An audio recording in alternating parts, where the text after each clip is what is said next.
There are places where the past does not stay buried, places where grief settles into the walls and keeps breathing long after everyone involved is gone. Tonight, we head to Junee, New South Wales, to a Victorian mansion on a hill called Monte Cristo Homestead. And this is not just a ghost story.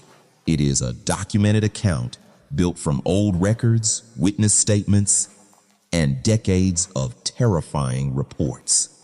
Before we go deeper, subscribe and turn on the notification bell to join the archive, because here at True Haunt Lore, we document the darkness one file at a time. Monte Cristo was built in 1885 by Christopher William Crawley, a wealthy, controlling landowner who wanted everyone in town to look up at his house and remember who ruled the hill. He got exactly the home he wanted: tall, elegant, isolated, and cold. But almost from the beginning, the place seemed to demand payment. One of the first tragedies centered on a young nursemaid carrying the Crawleys' baby daughter down the narrow servants' staircase. She later claimed something shoved her from behind hard. She fell. The baby died from the impact. The maid survived, but never escaped the horror of that moment. Even now, visitors on those stairs report sudden vertigo, like invisible hands are pressing between their shoulder blades. Then came the balcony. A pregnant maid fell from the upper level to the stone courtyard below. The official ruling was suicide, but people in Junee whispered something darker.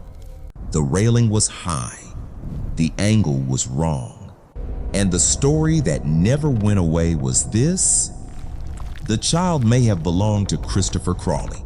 To this day, people step onto that balcony and feel instant nausea, panic, a metallic taste in their mouths, like the body remembers danger before the mind catches up. Not long after, a stable boy named Morris fell gravely ill and was left in the outbuilding. Then the straw around him caught fire. Sick and too weak to move, he burned alive while his screams carried toward the main house. Visitors still report the smell of smoke, burnt hair, and something rotten near the old stable, even when the air is clean and the wind is strong. Christopher Crawley died in 1910 from blood poisoning after an infection on his neck turned septic. That should have brought the house some peace, but instead, it handed control to his widow, Elizabeth, and Elizabeth may have been worse. She withdrew from the outside world almost completely. She turned an upstairs room into a private chapel, read the Bible for hours, and ruled the property with a kind of frozen cruelty. But the darkest documented account from that period centers on her son, Harold. After a serious head injury, Harold's behavior changed. Instead of getting help, he was hidden away, then restrained, then chained. For years, maybe decades, Harold lived like a prisoner on his own family's property. Heavy iron restraints, isolation, filth. Witnesses today still report the sound of chains dragging across wooden floors in the rear part of the house, followed by low moaning that seems to come from nowhere and everywhere at once. When Elizabeth died in 1933, Harold was finally found broken, neglected, and unable to function in the outside world. He died not long after. By then, Monte Cristo was no longer just a mansion. It was a record of suffering. Even after the Crawley family faded, the violence did not stop. In 1961, caretaker Jack Simpson was living in the cottage on the grounds when a local young man came to the property at night and shot him in the chest.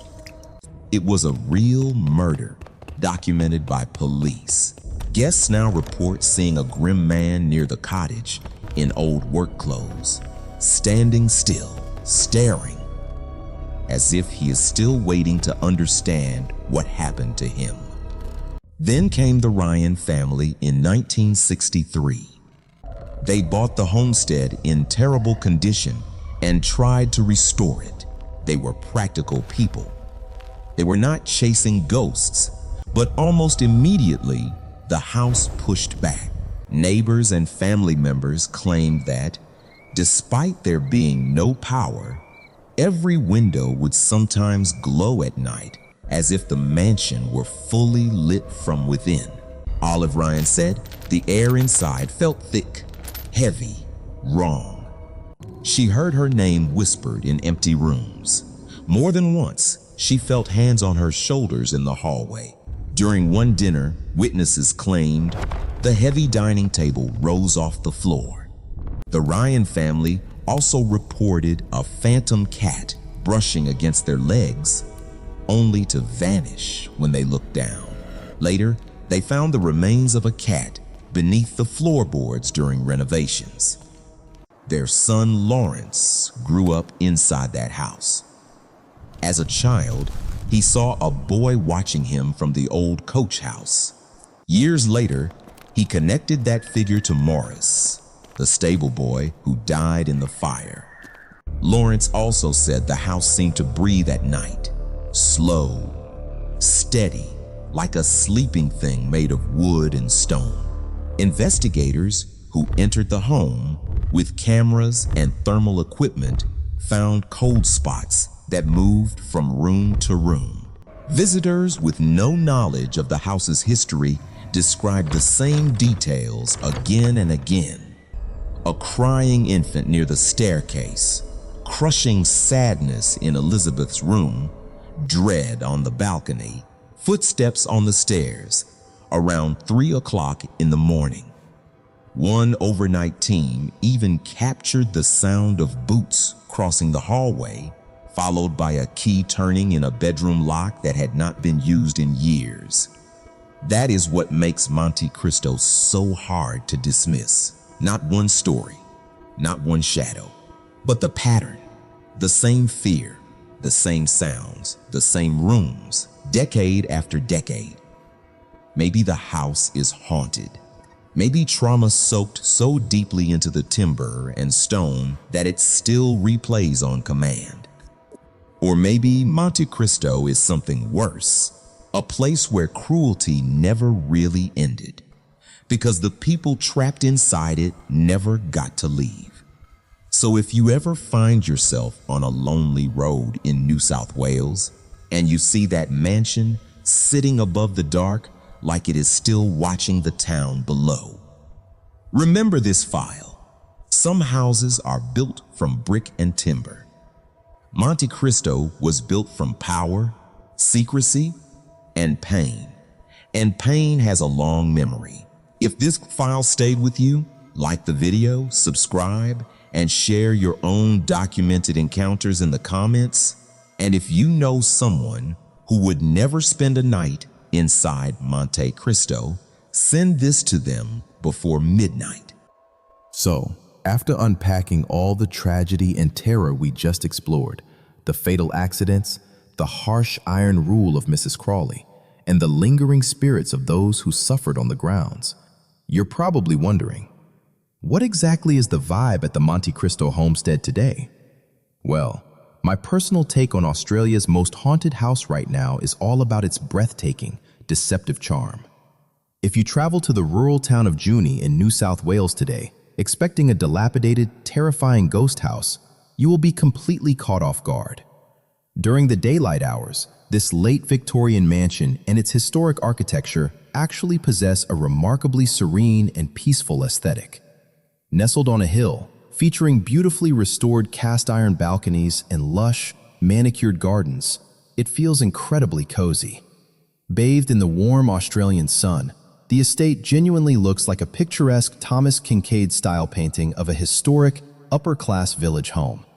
Today, it operates as a sprawling antique museum and bed and breakfast, filled with visitors admiring the stunning preservation of the 19th century. But honestly, from my perspective, that picture-perfect exterior is exactly what makes the reality of Monte Cristo so deeply unsettling. The contrast is just jarring. You can be taking a beautiful daytime stroll through the cozy, sunlit parlor, but the moment you step into the old servants' quarters or stand near the stairs where that tragic accident happened, that suffocating dread rushes right back in. The heavy presence of the Crawley family hasn't moved on. They are simply watching the modern world pass through their home, waiting for the sun to go down. Monte Cristo proves that a beautifully restored historical home can still be a permanent residence for the dead. Thanks for joining me on this case here on Rhyme's Journey, and I'll catch you in the next mystery.